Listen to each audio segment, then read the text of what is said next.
E os discípulos de João anunciaram-lhe todas estas coisas. E João, chamando 2 dos seus discípulos, enviou-os a Jesus, dizendo: És tu aquele que havia de vir, ou esperamos outro? E quando aqueles homens chegaram junto dele, disseram: João Batista enviou-nos a perguntar-te: És tu aquele que havia de vir, ou esperamos outro? E na mesma hora curou muitos de enfermidades e males e espíritos maus, e deu vista a muitos cegos.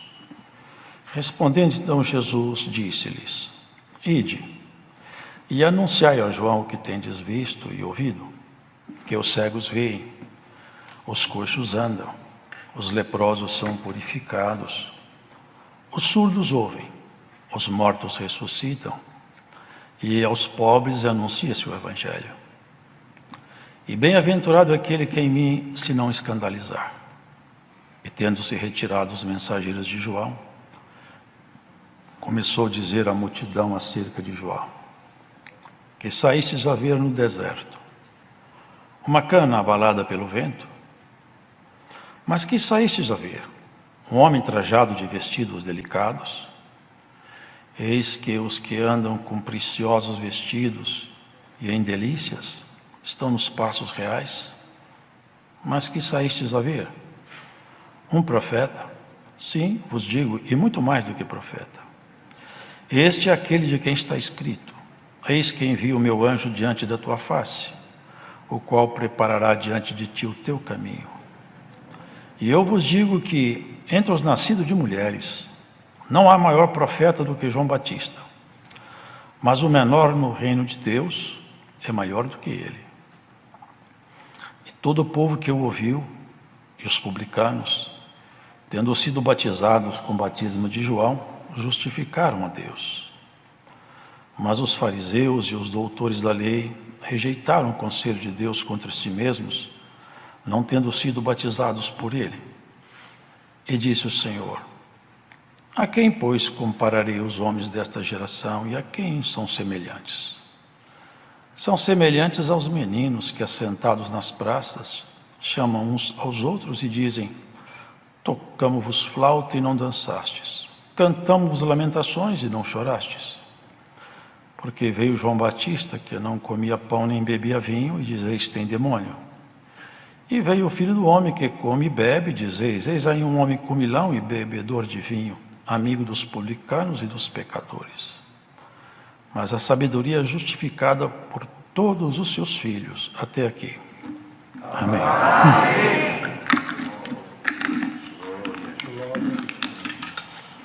Aqui vemos, irmãos, na exposição feita por esse servo de Deus,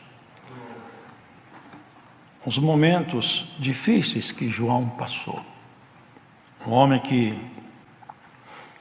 não foi instruído nos padrões daqueles escribas, daqueles intérpretes da lei. Ele se afastou para o deserto, e talvez com os grunhidos dos coiotes e a solidão. Ele não viu e não ouvia as músicas suaves da cidade, nem os pratos deliciosos. Ele comia gafanhoto, comia mel silvestre e vivia só. A solidão foi a companheira de João. A solidão e muita opressão sobre ele, certamente, porque todos os mensageiros da parte de Deus encontram oposição da parte daquele que assumiu o comando desse mundo. O comando desse mundo foi entregue a um querubim caído. Da parte de Deus foi feito isso. E desde então, do pecado, essa terra geme debaixo dessa pressão que ele exerce. Só que João era um homem muito dedicado de uma maneira extraordinária. Ele não se deixava dominar pelas pessoas. Aqui os irmãos vejam que ele estava no cárcere. Ele estava num calabouço. Não porque ele tivesse praticado algum ato criminoso, mas é porque ele era um autêntico defensor da verdade. E ele repreendeu o que Herodes tinha feito, de coabitar com a mulher do seu irmão. E ela ficou possessa de raiva contra ele. E a história, os irmãos conhecem. A filha dela dançou perante ele, numa dança lasciva, e o conquistou. E tudo isso resultou no pedido da cabeça dele, irmãos. Posteriormente, João foi decapitado. Ele pressentia tudo isso aí. Não porque foi alguma coisa de improviso, ele sabia desde o princípio. O acordo foi feito assim. Se os irmãos prestar atenção, João nem se identifica como parte integrante da igreja, propriamente. Uma certa feita ele diz assim: quem tem a esposa é o esposo, mas o amigo do esposo fica muito contente quando escuta a sua voz. Ele dizia o seguinte: Cristo é o esposo, a igreja é a esposa dele, mas eu sou amigo do esposo, porque eu vim fazer um anúncio, e fiz bem. Mas na pressão da morte, certamente uma força estranha soprou em seu pensamento que ele poderia ter errado o alvo. Talvez não fosse esse ainda, viesse outro. São pressões que caíram sobre João. Ele enviou 2 dos seus discípulos e perguntando: é o Senhor mesmo que a gente está esperando? É isso mesmo? Está tudo certo, porque eu estou muito oprimido, eu estou pronto a ser morto. Eu espero ter acertado a minha missão. Confirma para mim, me dá uma paz, eu estou muito aflito. É o Senhor mesmo? Conforta o meu coração, me ajuda. Porque, irmãos, o ser humano, ele sente medo, sente aflição. Mas quando ele tem um amor genuíno, o medo e a aflição não tira dele o temor do Altíssimo. E ele preservou. E quando foi então o Senhor interrogado acerca disso, da parte de João? Porque os irmãos lembram? João, ele não fez curso preparatório. Ele não fez um curso introdutório com aquele Talmud judaico que era cheio de preceitos humanos e cheio de tradições rabínicas que encheu o povo de peso terrível, e eles mesmos eram hipócritas e nem sequer tocavam com o dedo aquele peso que eles colocavam na ombro daquelas pessoas. E João não foi instruído com eles, João foi instruído pelo Senhor. O Senhor tinha dito a ele: João, eu vou te dar um sinal. Quando você encontrar o Messias, o sinal é esse: do alto do céu descerá, na forma corpórea de uma pomba, o meu Espírito. Ele vai pousar sobre o Messias. Quando você ver isso, o sinal está dado. É ele.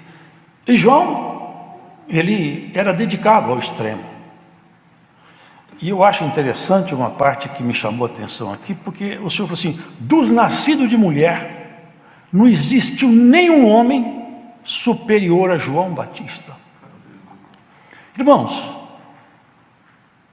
eu voltando a memória ao passado, eu vejo Abraão com a adaga na mão e com seu filho, com certeza decepcionado e assustado, amarrado, e seu pai parece que transformado num algoz terrível, e ele sem entender nada. O que se passa, pai?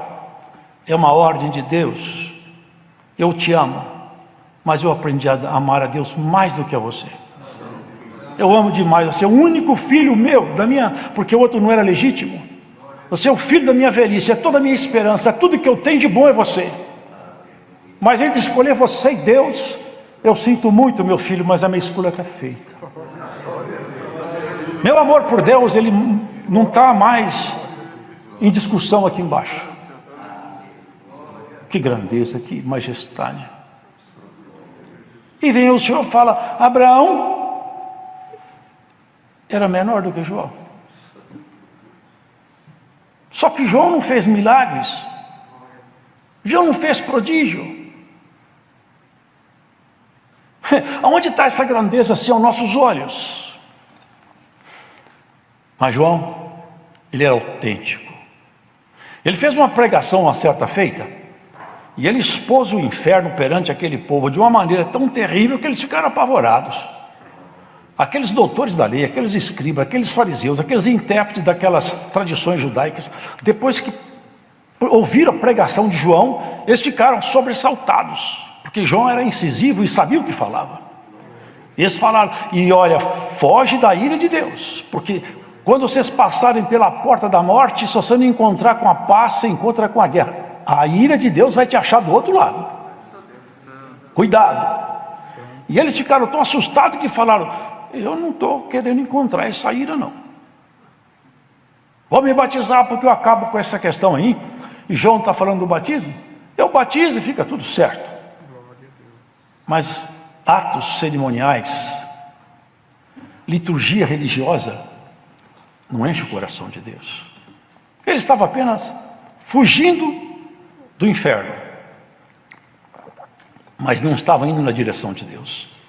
E ninguém foge do inferno se não for na direção de Deus, porque Ele é a única alternativa. E eles foram se batizar, mas nós batizamos, essa ira de João, que João prega de Deus, não nos pega a nós. Eles eram homens influentes. João, sem rodeios, falou, raça de víboras, quem vos ensinou a fugir da ira futura? E não presumais de vós mesmos que vocês aí batizando, vocês são salvos, não. Se vocês não produzirem fruto de arrependimento, eu te digo que esse batismo de vocês não vale nada. Percebi, irmãos? E eu quero falar uma coisa para vocês também. Eu batizo é com água, vocês estão vendo. Mas tem um aí que batiza com fogo e com espírito. Terrível é esse aí. Para falar com vocês a verdade, eu não sou digno de ajoelhado no chão, pegar a sandália suja dele e desabotoar dos seus pés. Eu não sou ninguém. Eu nunca pretendi ser alguém. Vocês são testemunhas minhas, que eu toda a vida disse que eu não sou o Messias, eu não sou ninguém. Ele indagado uma vez, quem é você? Eu sou apenas uma voz, pelo deserto aí, que anda gritando, chamando as pessoas para conhecer a luz. Eu não sou luz, eu nunca fui luz. A luz é Ele, importa que Ele cresça e que eu diminua. E Ele estava no cárcere diminuindo na angústia, no sofrimento, nas opressões. Olha, o Espírito de Deus me traz aqui. Alguém que está escutando essa pregação, oprimido, massacrado pela força do inferno, você não vai sucumbir nos cárceres como aconteceu com João, que foi omissão. Dessa situação tua, Cristo te tirará. E pode aguardar que será por esses dias. Irmãos, João não escutou o que foi falado lá, mas Cristo curou. E olha que interessante, porque se vocês prestarem atenção, porque o Senhor faz coisas profundas. No rabinato, onde o grupo judaico estudava a Bíblia, e também o Talmud, a Torá, a Bíblia daquele tempo, eles tinham com eles a seguinte informação: o nosso Messias vem, e quando ele vier nós vamos identificá-lo, e nós temos um protocolo de identificação do Messias. E o protocolo é o seguinte: ele tem que curar um cego de nascença, expulsar um demônio mudo e ressuscitar mortos. Alguém que vier com essas prerrogativas, nós sabemos que ele está o Messias. E ele passou essas prerrogativas aqui, numa mensagem cifrada para João. Fala que os cegos estão vendo. Vocês lembram aquele cego que ele curou, de nascença? Foi uma indagação, foi uma verdadeira inquirição que eles fizeram com ele. Esse menino era cego, era desde que nasceu. Não pode estar enxergando, não, mas ele nasceu cego. Mas não é possível, nunca aconteceu isso. Isso só pode ser um Messias, mas eles não queriam aquele Messias que andava de chinelo e era um carpinteiro feio. Eles queriam um Messias andando em cavalo real, debaixo dos seus padrões de valores. Esse Messias era muito pouco para eles. Quem que te curou? Fala com ele mesmo, porque ele é grande. E ele confessou: eu encontrei com um homem que ele mandou me lavar. Ele se lavou onde? Perante os sacerdotes. Quando ele curava os leprosos, vocês lembram? Vai lá, lava-te perante os sacerdotes e paga a oferta que foi acordada segundo a lei mosaica. Porque todo sacerdote, ao ver esses sinais, eles teriam que confessar: eu achei o Messias, ele está aqui. E vamos atrás dele. Eu vou chamar para o povo de Israel: venham conhecer o Messias. O nosso protocolo já está cumprido. Mas eles acharam o Messias e não falaram para Israel. Porque o Messias era muito pouco para eles. Os irmãos sabem que o nosso mundo mudou muito. A tecnologia está num estado de arte refinado. Mas o homem não mudou. A miséria que habitava no homem desde Adão continua habitando. Os mesmos sentimentos perversos, caídos, as mesmas restrições humanas. Nós lançamos naves no espaço e não somos capazes de mudar sequer a conduta moral de uma outra pessoa numa formação acadêmica. O fato é, irmãos, que os sinais foram enviados. E ele falou, e João não ouviu. João só ouviu isso. Fala para eles isso aí. Fala para João que você está vendo as pessoas serem curadas.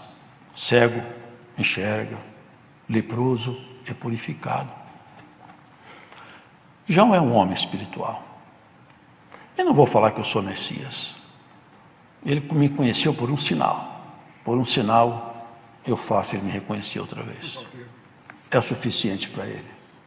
Voltaram. Quando saíram aqueles mensageiros, o Senhor falou para a turba: o que saístes a ver no deserto? Um profeta? Sim, mas muito mais do que o profeta. Ele perguntou antes: uma cana agitada pelo vento? Ele foi lá em cima dos escribas e dos fariseus. Porque a cana, quando se agita, ela vai na direção do chão. E aqueles escribas e fariseus estavam agitados pelo vento da política de Roma. Comprados, vendidos, negociados. E eles já não tinham honra nem conduta espiritual suficiente, porque estavam vendidos por cargos políticos. Perderam a dignidade, a honra, porque quem perde a honra não tem nada mais para perder. Eles perderam o que tinha de mais precioso. E eles esqueceram que havia um Deus alto e poderoso que sonda tudo que está dentro do coração do ser humano. O Senhor já tinha feito um sinal de reprovação. Um dia o Senhor Jesus, passando por um certo caminho, ele viu uma figueira. E geralmente quando a figueira está cheia de folhas, já tem figo lá. E ele sabia que não tinha figo, obviamente ele sabe tudo. Ele chegou na figueira, procurou pelo figo, não achou. Olhou para a figueira e falou: maldita sejas tu, nunca mais nasça fruto de ti. Os discípulos ficaram espantados, mas ele se irritou com a figueira. Estranho o comportamento do Senhor, mas ninguém falou nada. Depois eles passaram de volta e encontraram a figueira seca. Falei: mestre, olha o que aconteceu com a figueira depois que o Senhor ficou bravo aí, ó. Olha, secou toda. Irmãos, Deus não busca religiosos, porque eles sempre estiveram por aqui. Deus busca homens que amem a Ele de verdade, mulheres que se entreguem a Ele de verdade. Aquela figueira é Israel, irmão, que só tinha aparato. Era aqueles escribas e fariseus, que tinham as vestes bonitas, gostavam de se chamar de mestre, professor, doutor, que seria hoje nosso linguajar.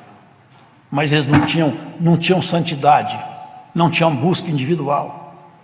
Eram sepulcros caiados. Eles caiavam sepulcros para que nenhum sacerdote ou levita tocasse naquele sepulcro e ficasse imundo. E eles faziam o sepulcro ficar até bonito. E ele falou: encontra aqui um conjunto de sepulcros caiados.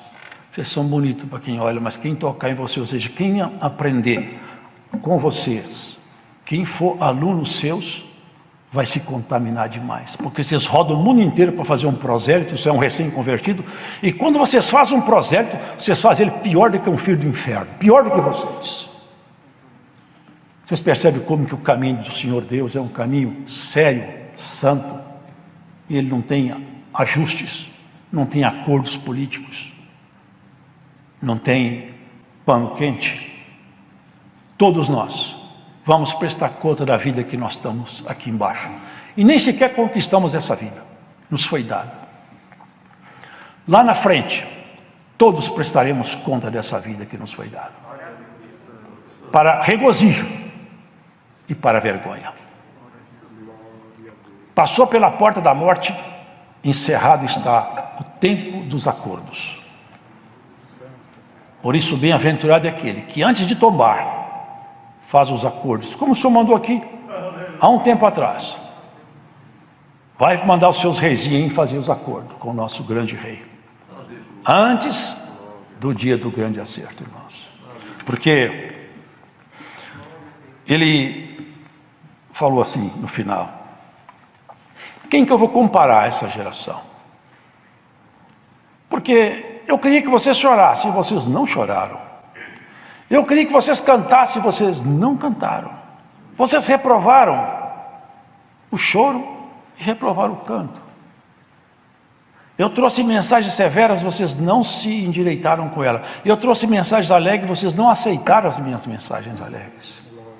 João Batista não comia, ele comia gafanhoto. E até hoje no Oriente se come gafanhoto. É rico em proteína. Ele comia gafanhoto. Sabor horrível. Ele não tinha contato com a sociedade, não se desfrutava de nada. Vê Jesus Cristo, vê eu. Ele andava no meio dos pecadores, porque veio exatamente para isso, para resgatá-los. Quantas vezes o Senhor fez obras no meio de pessoas pecadoras e eles julgando a Ele?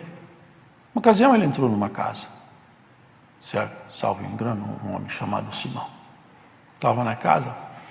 E uma certa mulher, quando viu Cristo, e olhando nele, enxergou nele a verdade.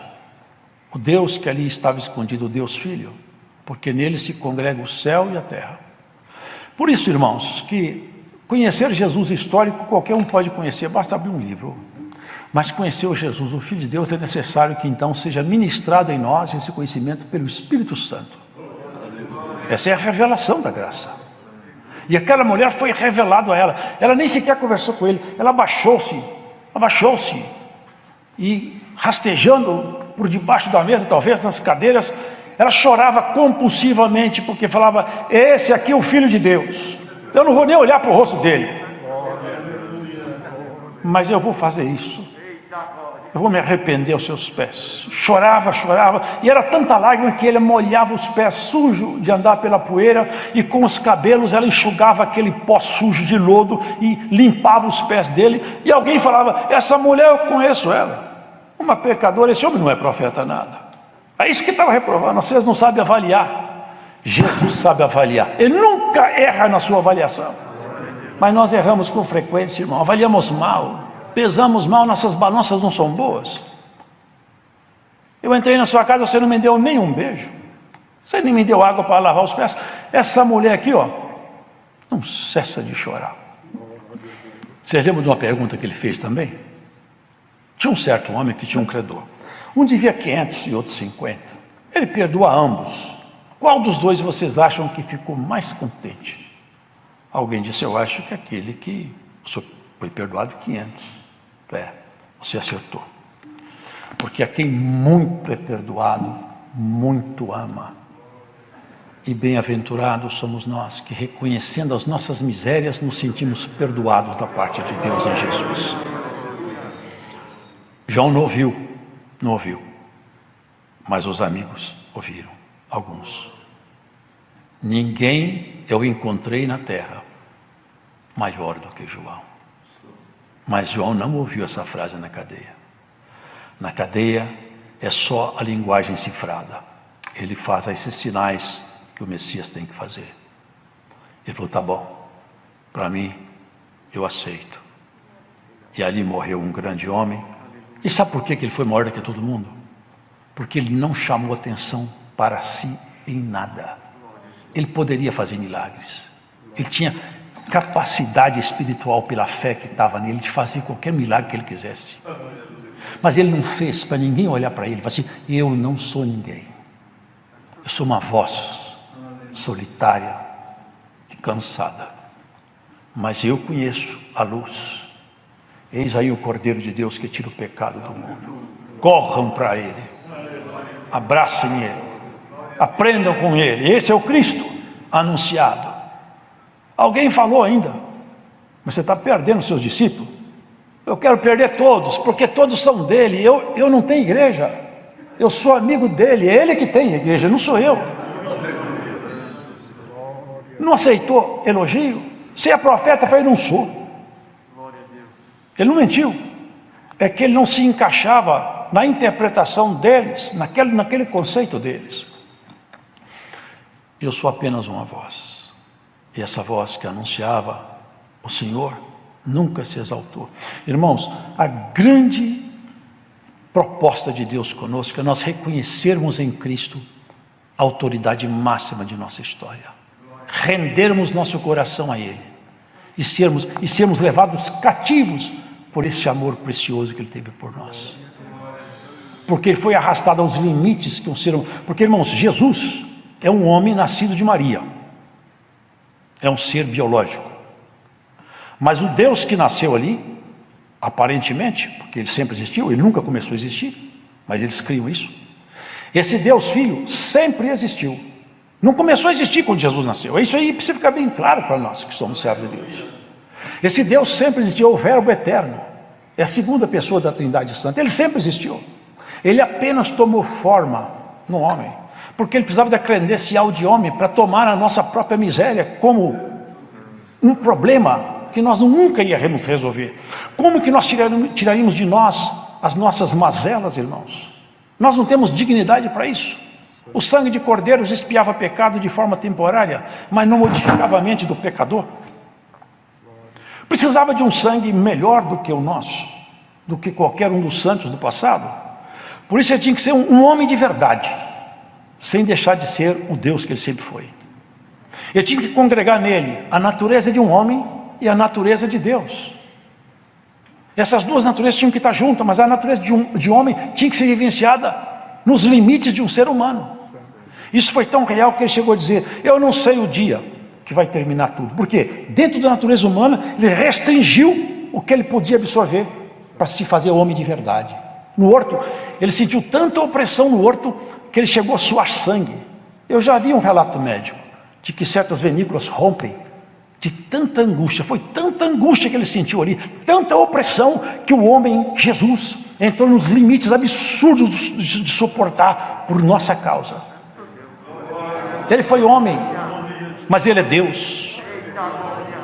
E Ele quer fazer cada um de nós virarmos filhos do Eterno no nosso caráter, na nossa dignidade pessoal, na nossa conduta. Foi aos extremos. Chegou a falar: Pai, se é possível, eu não gostaria de beber esse cálice. Ele é muito amargo.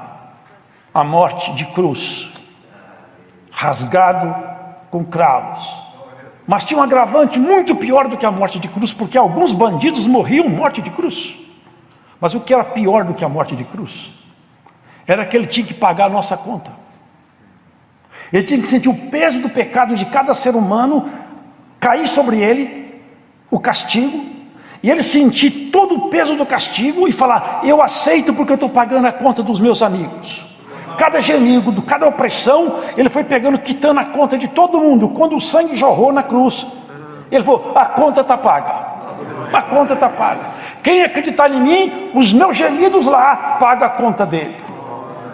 Por isso que toda vez que alguma força estranha quiser te acusar, se apresenta a nota sua: eu tenho recibo de quitação de minha dívida. É o sangue de Jesus Cristo que me redimiu.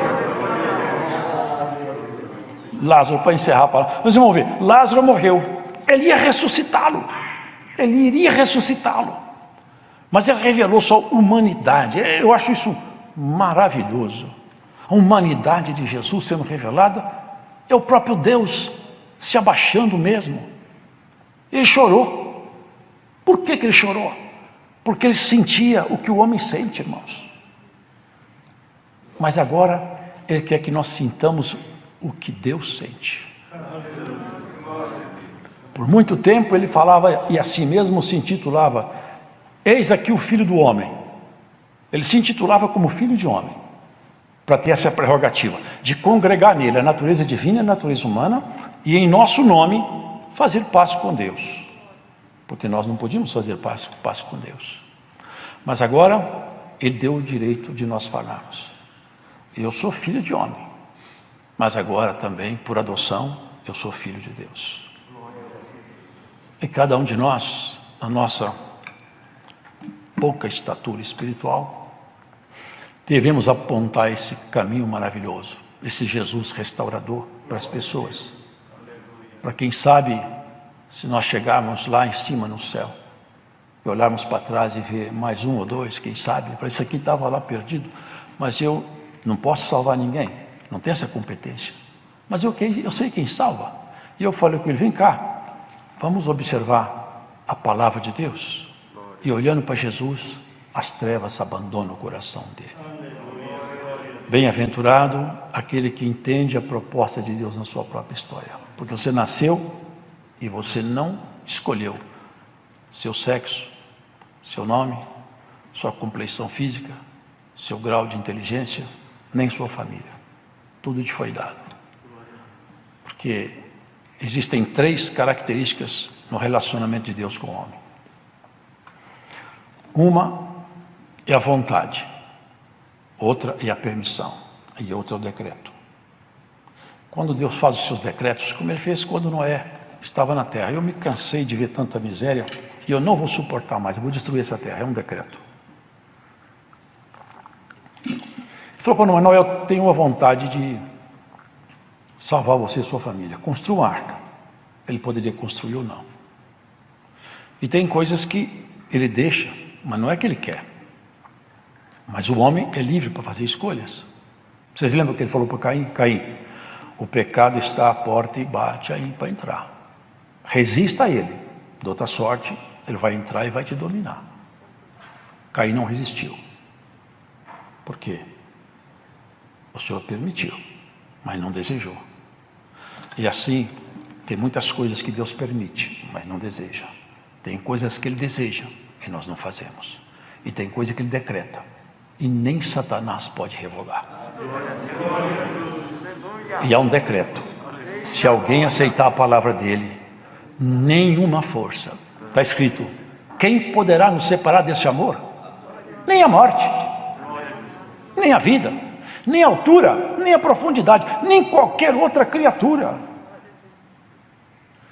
Jesus se identificou como homem, mas nunca deixou de se identificar como Deus. Nessa ocasião que ele falava, ou numa certa ocasião, eles queriam matá-lo, ele falou, por que vocês querem me matar? Fala para mim, qual o mal que eu fiz que levou vocês a querer tão mal assim a mim? Qual foi o meu pecado?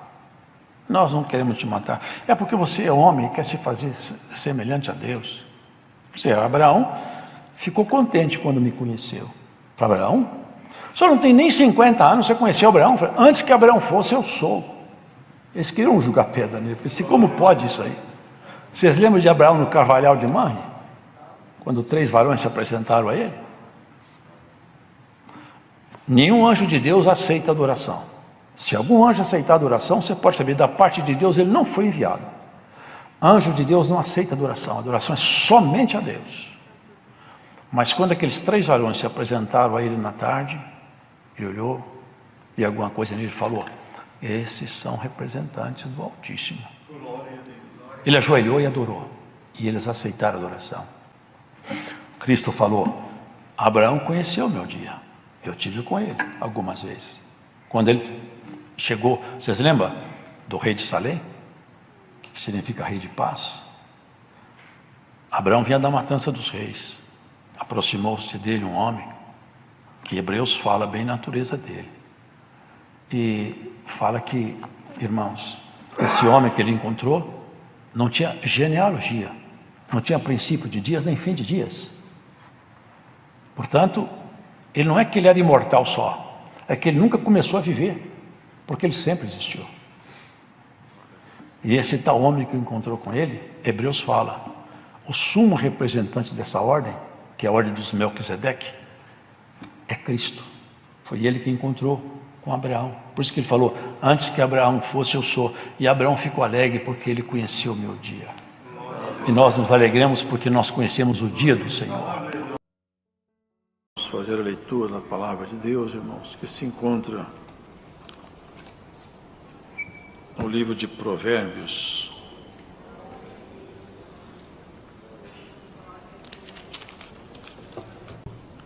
Capítulo 27 do livro de Provérbios.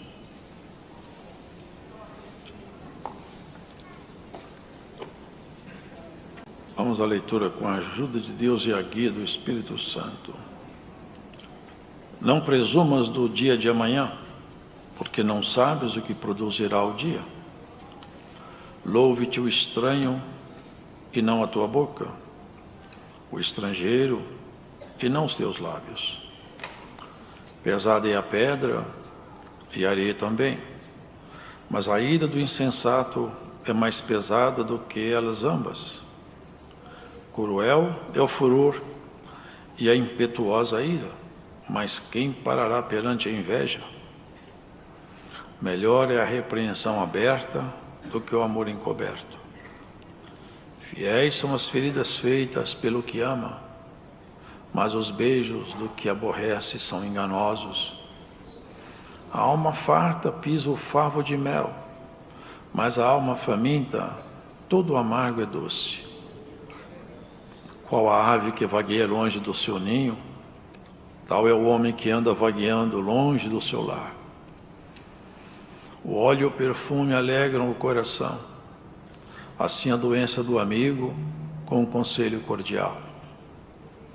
Não abandones o teu amigo, nem o amigo de teu pai, nem entres na casa de teu irmão no dia da tua adversidade. Melhor é o vizinho perto do que o irmão longe. Você sabe, filho meu, e alegra o meu coração, para que tenha alguma coisa que responder àquele que me desprezar.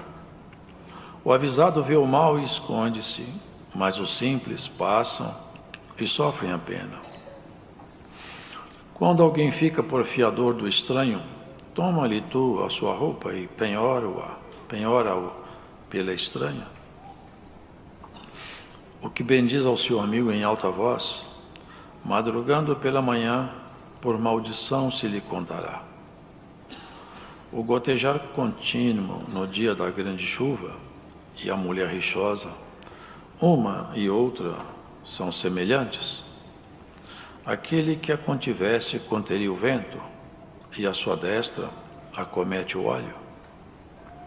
Como ferro, com ferro se aguça, assim o homem afia o rosto do seu amigo. O que guarda a figueira comerá do seu fruto, e o que vela pelo seu senhor será honrado. Como na água o rosto corresponde ao rosto, assim o coração do homem ao homem. O inferno e a perdição nunca se fartam, e os olhos do homem nunca se satisfazem. O crisol é para a prata e o forno para o ouro, e o homem é provado pelos louvores. Ainda que pisasse o tolo com uma mão de grau, entre grãos de cevada apilada, não seria dele a sua estutícia.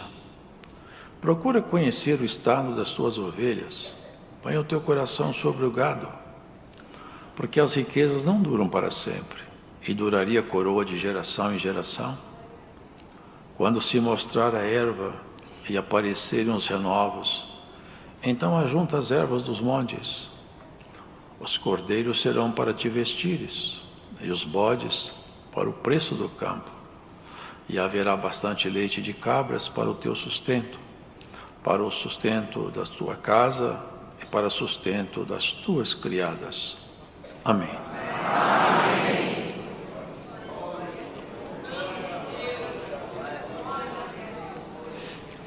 Nós vemos aqui o resultado de um dom. Aqui é manifesto um dom. Aliás, Deus se expressa por intermédio dos dons. Sempre foi assim. Ninguém pode ver Deus. A sua grandeza é inimaginável. Ele é um ser infinito. Ele não pode ser visto, nem pode ser plenamente compreendido. Mas ele se manifesta. Sempre se manifestou por intermédio dos dons, por intermédio de homens e mulheres que ele escolheu, nas quais ele, de alguma forma, faz aparecer o que é dele, as suas mensagens, as suas instruções, até mesmo as suas correções. É assim que ele fez desde o princípio, conversando com alguém que ele confia, E para que essa tal pessoa, então, ampliasse a mensagem, se tornasse um propagador da sua mensagem, das suas instruções.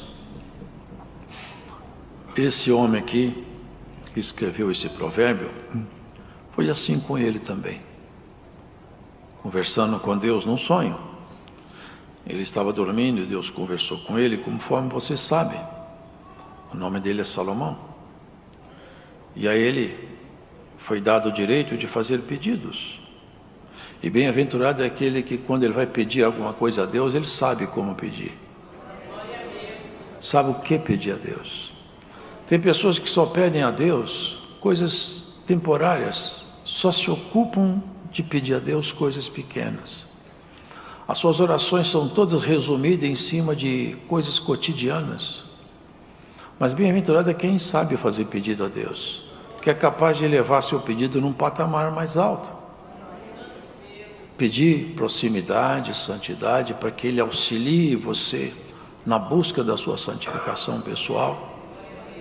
Esse homem pediu, visto que ele era rei, filho de um rei amigo de Deus, que era Davi, pediu a Deus que ensinasse a ele um jeito dele se portar entre o povo hebreu. Então Deus concedeu a ele um coração sábio. E aqui a palavra coração é uma palavra poética, né? Colocou dentro dele uma sabedoria que ele não tinha. Dentro dele, então, aflorou um conhecimento que ele não aprendeu no palácio, mas foi ministrado por Deus, porque Deus ministra o que é dele em nós, sem que seja necessário nós fazermos um curso para aprender o que é dele. Ele tem esse poder de fazer isso conosco. É assim que ele faz. Aqui na regional de Santo André, na última busca, no último resgate que foi feito, o Senhor derramou o dom de línguas. Agora, não sei se já fechou, mas a última contagem eram 399 irmãos receberam o dom de falar línguas. É o ministrar de Deus diretamente no espírito de quem quer. E ele ficou sábio, e a sabedoria que ele expressava, então ficou notória e conhecida. As pessoas vinham de longe para conhecer a sabedoria de Salomão, porque ela ficou famosa. E Deus ficou famoso por intermédio de Salomão. Deus se glorificou em Salomão, porque nele se via a sabedoria divina. Vocês lembram da rainha de Sabá? Fez um teste em tudo quanto ele sabia. Ela pegou os homens mais sábios que ela tinha e foi testar a sabedoria de Salomão. Experimentou tudo o que ela sabia de enigma, de segredo, de mistérios. A palavra de Deus fala que a alma dela saiu dela, desmaiou. Nunca vi uma sabedoria como a sua. É muito mais do que eles me falaram. E aqui nós percebemos, irmãos, que ele destilou no livro de Provérbios um pouco dessa sabedoria. E elas falam de tempos remotos também, porque a sabedoria de Deus, ela não envelhece. É diferente de um livro de tecnologia, que depois de algum tempo não se aplica mais, porque a tecnologia mudou, as ferramentas mudaram, o conhecimento mudou, não se aplica mais. Aquilo que é de Deus, não. Olha bem, não presumas do dia de amanhã, porque não sabes o que produzirá o dia. Isso é a instrução do nosso convívio com a nossa própria história e com Deus. Tiago falou assim: você fala, eu vou, eu volto, eu compro, eu viajo. Você deveria falar assim: se Deus quiser, eu vou. Porque você não é dono do amanhã. Você não é dono da sua vida. Você não tem competência para garantir que daqui a 10 minutos você está vivo. Essa competência não está em nós. Nós não temos em nós a capacidade de manter o fôlego de vida. O ser humano é tão incompetente que ele não pode falar: a minha vida eu mesmo sustento, porque não sustenta. A vida sua é sustentada por Deus. Tudo em você é Ele que sustenta. Então o ensino é esse: não seja arrogante. Ao tomar decisões, ao falar, coloque Deus mais alto do que você, porque de fato você não é nada nem eu. Abaixe-se e deixa Deus ser realmente a sua referência. Eu vou, se Deus quiser. Se Deus prepara, nós encontramos. Se for da vontade de Deus, eu faço uma viagem. Se Deus quiser, amanhã eu estarei lá. Porque se não quiser, nem você nem eu estaremos em lugar nenhum mais. Vocês entendem? Não é só uma palavra, é uma sabedoria na forma de nós tratarmos. Não presumas. Tem pessoas que não dormem por causa de um problema que ainda não aconteceu. Vai acontecer, mas não dorme. O que vai ser daqui a um mês? O que vai acontecer ano que vem? Irmãos, basta cada dia com seu mal. Olha as aves dos campos, não semeiam, não cegam, e não falta nenhuma comidinha para elas. Se Deus põe comida na boca dos passarinhos, Ele põe tudo que você precisa na sua mão no tempo oportuno. É só nós termos fé.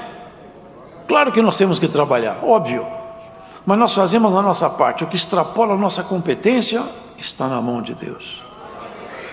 Louve-te o estranho e não a tua boca, o estrangeiro e não os teus lábios. Como é fácil a pessoa encontrar virtudes em si mesmo e expô-las. Apesar de que quando as pessoas expõem as suas qualidades, é sempre despistando, sempre maquiando.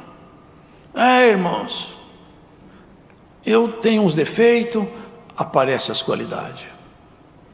É sempre falando o que ele tem de melhor, sempre mostrando aquilo que ele faz, sempre publicando as obras que ele pratica boas. Ninguém publica a obra ruim, ninguém publica suas misérias, só publica o que faz de bom. Por isso, irmãos, falar bem de nós mesmos é insensatez espiritual. Mostrar nossas qualidades, nossos títulos, nossa riqueza, diploma, casa, carro, físico, corpo, sobrenomes, isso não é sabedoria, não.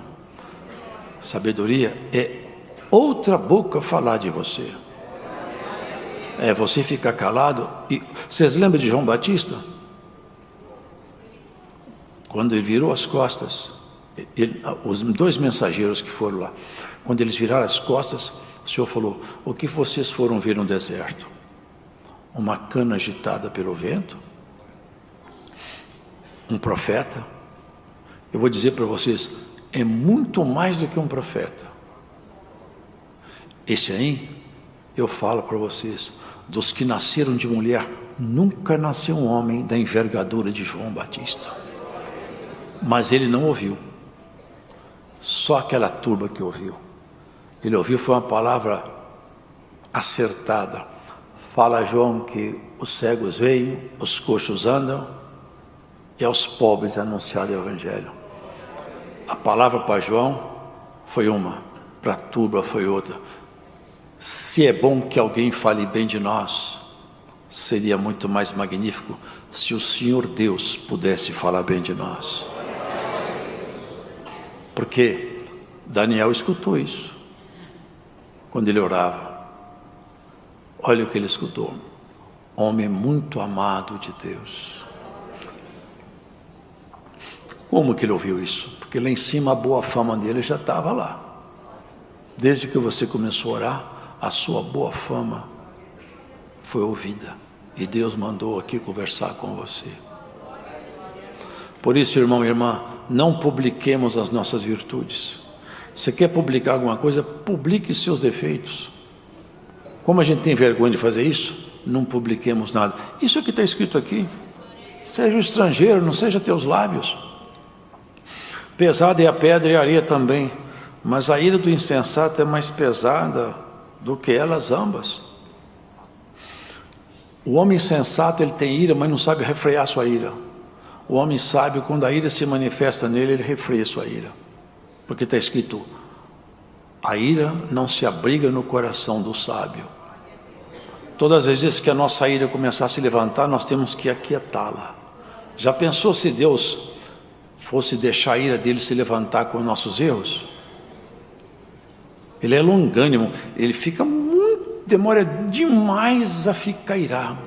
Ele vai mantendo, esperando, ver se você muda o comportamento. E ele é assim, e nos ensina a tentar ser assim também. É ser calmo, não deixar a ira vazar pelas suas obras, pela sua boca. Refreia o seu espírito. O homem que refreia a sua língua é mais excelente do que o que conquista uma cidade, diz a palavra. Quem é capaz de refrear seu espírito é um homem perfeito. O homem que refreia a língua, refreia o espírito, ele conquistou-se a si mesmo. Ele foi capaz de colocar limite em si. Porque tem uma coisa, nosso inimigo quer ampliar nossos limites em nós mesmos, sabia disso? Nosso inimigo é especialista em ampliar seus limites em você mesmo. E Deus, Ele quer restringir seus limites em você mesmo. Quantas vezes, irmãos, vocês lembram de Abigail? Quem já leu a Bíblia? Davi estava ardendo em ira, pegou seus valentes, ia descer para a casa de um homem, que foi até falado hoje. Ele ia matar todo mundo. A ira dele estava acesa, mas tinha uma mulher lá, a esposa de Nabal, que ela percebeu que seu marido era um homem ruim, e fez uma coisa injusta, e ardeu a ira de Davi. Ela pegou um animalzinho, encheu de iguarias, encheu de coisa boa, e foi encontrar com Davi sozinha, os homens tudo armados, com a espada na mão, homem valente, homem que estava com a mão manchada de sangue, não temia nada, eles não temiam morrer nem matar, eles entraram ali para matar todo mundo. Quando eles encontraram aquela mulher, ela parou no caminho, ele a chamou, meu senhor, não mancha teu nome, não mancha teu nome.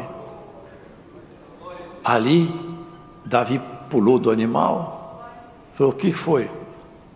Meu marido, o nome dele é como ele é mesmo, Nabal, mas não mancha teu nome por causa dele. Eu trouxe aqui um sagrado, tudo que vocês estão precisando. A ira de Davi aquietou. Ele falou, bendita sejas tu, que me impediu hoje de cometer um crime. Vocês percebem, irmão? A ira precisa ser controlada, senão a gente erra. Sabe o que está escrito na palavra de Deus?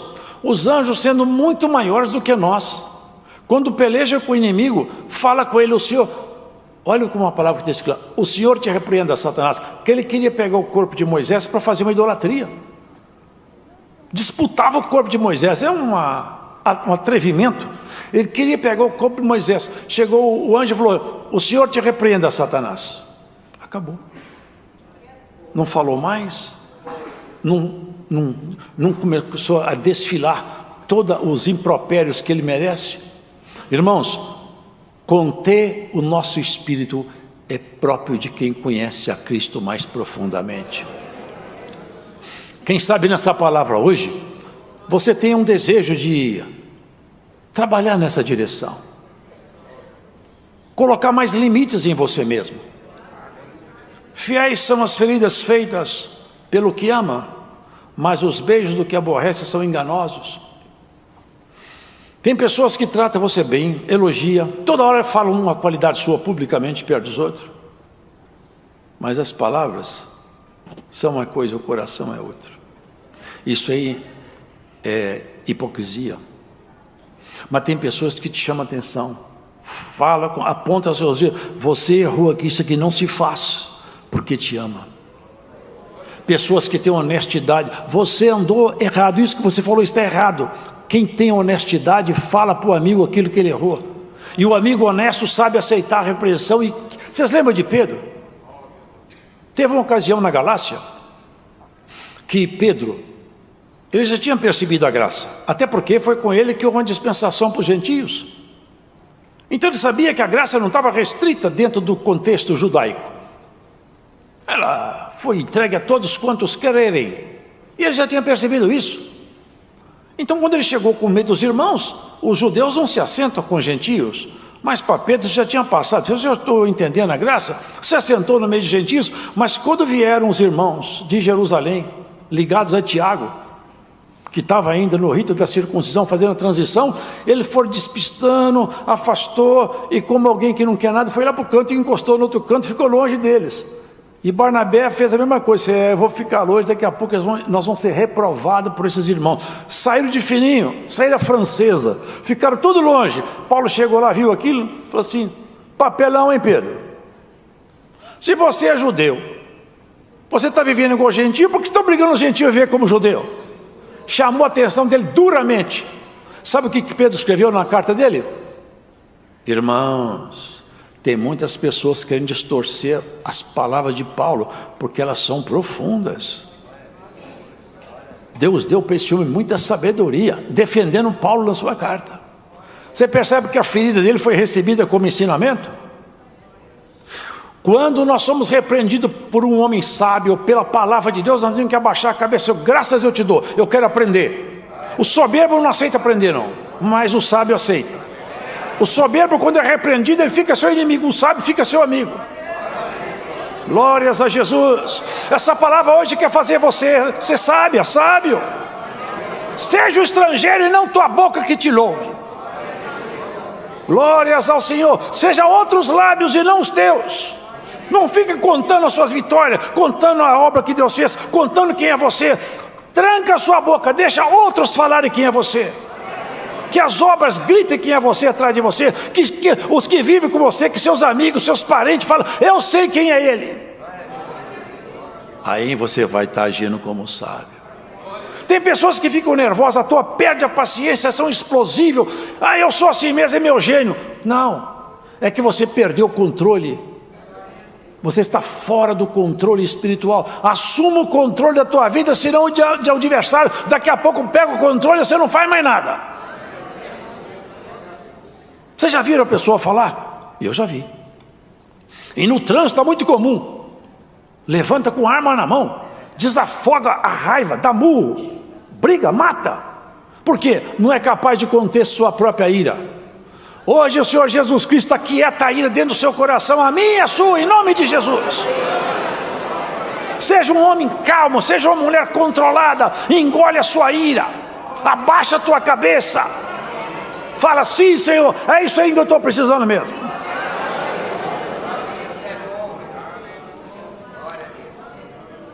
O beijo, o abraço, quando ele é sincero é muito bom, mas quando não é, não adianta nada. E Judas, que andou com Jesus tanto tempo, viu milagre, sinal, maravilha, tinha na mão a bolsa, viu todos os prodígios, ele viu, mas ele era um hipócrita. Não havia conversão nele. Não negou Jesus. Ele tinha traído. Mas Pedro negou. Judas foi para a forca. E Pedro para o apostolado final. Porque todo o erro de Pedro foi por causa da falta de controle dele. Mas à medida que foi se enquadrando dentro da palavra, o Senhor foi trazendo controle para ele. No final, um morreu na forca e outro glorificando a Jesus Cristo na morte. Um como traidor, outro como apóstolo. Melhor o dia da morte do que o dia do nascimento de alguém. Melhor o fim do que o começo. Melhor você terminar bem seus dias. Não comecei bem, eu tropecei aqui, acolá, eu errei lá. Não tem problema, termina bem e vai estar tudo certo. Melhor terminar os dias bem do que começar bem e terminar mal. E como ainda não terminou, dá para você fazer um acabamento na sua história bom. Quem acaba bem a história é um bem-aventurado. Vocês já viram no livro de Reis? Pode ver aqui, a maioria dos reis termina assim: e fez o que era mal aos olhos do Senhor. Mas tem uns poucos que falam assim: e andou nos caminhos do Senhor. Como que você quer que seus dias terminem? Hein? Ó rainha, ó rei. Como que você quer que termine a sua crônica? Lá no final, assim: e andou nos caminhos do Senhor. As suas últimas obras foram melhores do que a primeira. É uma carta boa, né? Terminou seus dias melhor. No passado ele tropeçou demais, mas no final ele afirmou de tal maneira seus artelhos que terminou como os bons reis de Israel. Olha o que fala Davi: assim diz o suave em Salmos em Israel, aquele que ouviu a voz do Senhor. terminou os dias serenamente. É isso que nós temos que entender, irmão. Nós somos chamados para isso, porque nós somos, sabe o quê? É como um conto ligeiro. Tudo passa depressa.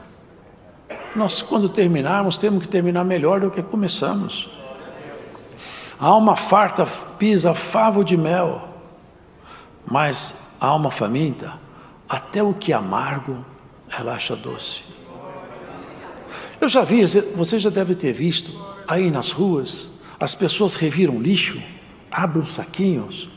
Irmãos, eles comem o que eles acham ali. Eles estão com tanta fome, que eles não estão preocupados se tem bactéria, se está sujo. A fome mata, é melhor morrer devagar do que morrer de fome. A fome, aquilo para eles é muito saboroso, é o que eles têm na mão. É porque estão com muita fome. Mas você já viu? Muitas casas, pega comida, joga fora o prato cheio de carne, cheio de comida, não come. Está farto. Ah, não gosto dessa comida, eu não quero isso aqui. Tem muito. Mas espiritualmente é mais grave ainda.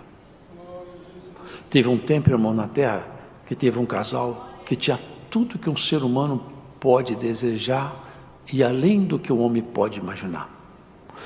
Vocês já pensaram o que é morar num lugar onde todo dia Deus chega lá e começa a conversar com a gente?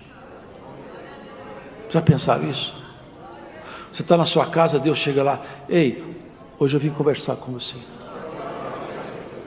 Que conversa que deve ter sido boa. E a presença dele traz aquela coisa que nós conhecemos maravilhosa, que é a virtude do Espírito Santo, que as pessoas não sabem o que é isso, mas nós sabemos o que é. Ele tinha tudo isso, uma delícia, a vida dele era uma delícia, mas ele pisou no favo de mel, passou por cima de tudo, porque Eva incitou ele a desejar aquilo que ele não podia, e por causa daquilo que ele não podia, ele perdeu tudo o que ele podia, pisou em favo de mel, e o resto da vida nunca mais teve fartura de mel. Andou vagando e vendo só o mal prosperar. Vocês já pensaram o que é um homem que vivia junto de Deus, andava junto dele, tinha tudo na mão, e quando olhava para Eva, eles falavam, nós perdemos tudo, tudo, tudo. Não tem como voltar para lá. E esse lugar que nós estamos aqui, ó, é a porta do próprio inferno. O que nós fizemos? Aonde foi que nós perdemos a nossa cabeça, Eva? Que loucura que nós fizemos. Pisamos no favo de mel. Vocês lembram a parábola daquele homem, daquele moço que saiu de casa e gastou tudo que tinha? Essa é a figura. Irmão, irmã, guarda isso. Pode parecer pouco, hein? Mas você ter a graça de Deus no seu coração é uma fartura inimaginável. Isso aqui é riqueza que você não entende o que é, não. Mas quem perdeu grita pelos cantos da vida. Ai, quem me dera que eu sentisse aquela virtude que eu já senti um dia. Quem me dera que o Espírito Santo voltasse para mim.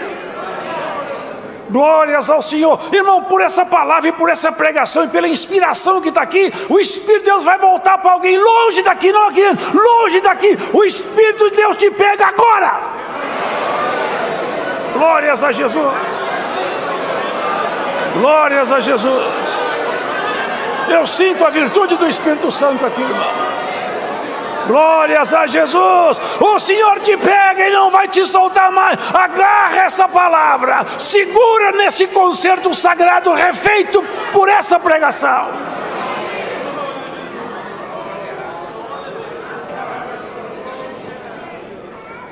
Ele tinha tudo na casa do pai, mas ele olhou lá fora e achou que tinha coisa melhor fora de casa. Não tem nada melhor fora da graça, não, viu? É só armadilha, é só laço. Ele saiu de casa. A palavra diz que ele gastou tudo com as meretrizes. se afundou no pecado. Não sei quanto tempo. Gastou tudo que tinha. E chegou um tempo que ele queria coisas simples que os empregados do pai dele tinham. Ele não tinha. Faltava. Sabe por quê? Porque na casa do pai tinha fartura e tinha amor. Onde ele estava nem tinha fartura, nem tinha amor. Ele começou a ficar muito mal, a se arrepender muito. E ele pensou, na casa do meu pai eu tenho fartura de pão, e aqui eu como comida que lá na casa do meu pai a gente dá para os porcos, e eu como de comida que é dada para porco, que são umas bolotas que os porcos comem. É uma espécie de uma castanha. Eu vou voltar para a casa do meu pai. A alma farta pisa favo de mel, mas a faminta, até o amargo fica doce. Sabe o que ele queria do pai dele? Ele não queria o favo de mel mais, que ele nem se achava digno. Sabe o que ele falou? Eu vou lá, vou fazer o seguinte, vou falar com o pai, o senhor me aceita como empregado? Se eu puder ser o seu empregado, tá bom, porque o seu empregado vive 10 vezes melhor que eu solto aqui onde eu estou. A graça de Deus, irmãos. Aqui você não é empregado, não. Aqui é filho adotado. Hoje é dia de alguns voltar para a casa do Pai. Hoje é um bom dia para você voltar para a casa do Pai. Você que já pisou em tantos favos de mel. Glórias ao Senhor. Ele vinha andando, os irmãos lembram isso, é bonito, né? Ele vinha andando, pensando, eu vou falar com o papai. Papai, o senhor me aceita como empregado seu? E o pai morrendo de saudade do filho. Morrendo de saudade. Quando o pai ficou sabendo, seu filho está chegando aí. Ele falou no palácio, chama os músicos. Eu quero que põe música, mata o melhor novilho. Eu quero uma festa boa mesmo. E meu menino está voltando, eu vou encontrar com ele. E o menino pensando, eu vou ser empregado do meu pai. E o pai falou, meu menino voltou para casa. Que encontro maravilhoso. Ele não esperou o menino chegar na casa dele, ele saiu de casa, foi atrás dele. Vou encontrar meu filho, que eu tinha perdido, eu achei. Estava morto e reviveu. Glórias ao Senhor.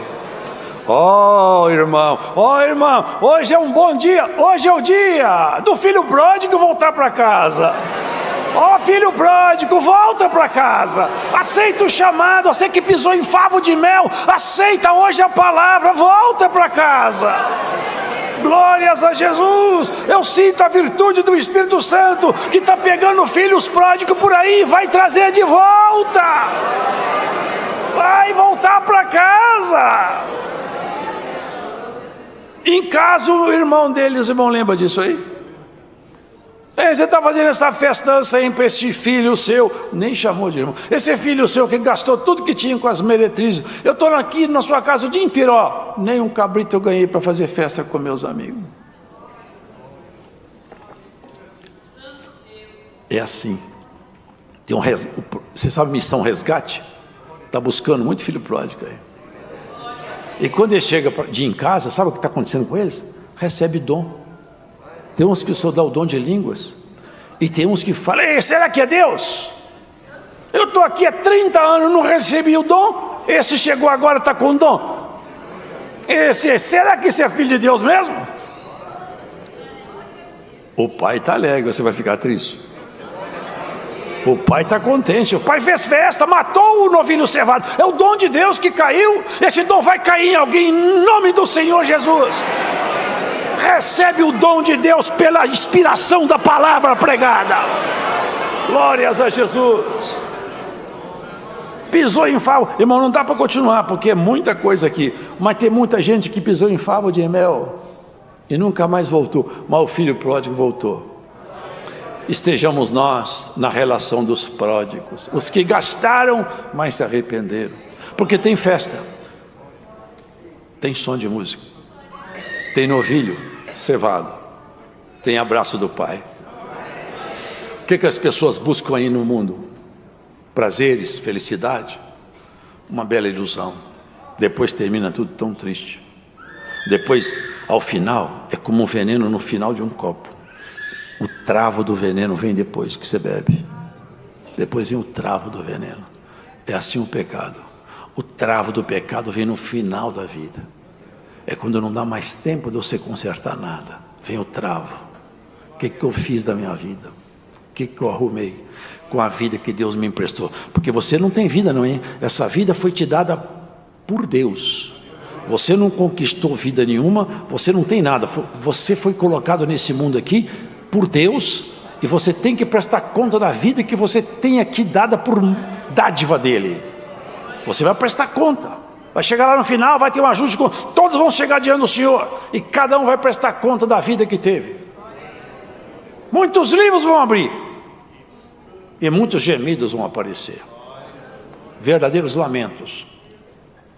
Mas quando abrir aquele livro chamado Livro da Vida, você sentado, você vai gritar: meu nome está aí, Senhor, meu nome está aí, eu tenho certeza que o meu nome está nesse livro aí.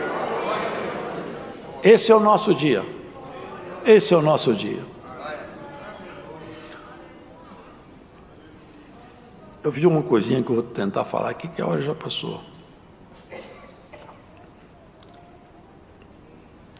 Como o ferro com ferro se aguça, assim um homem afia o rosto do seu amigo.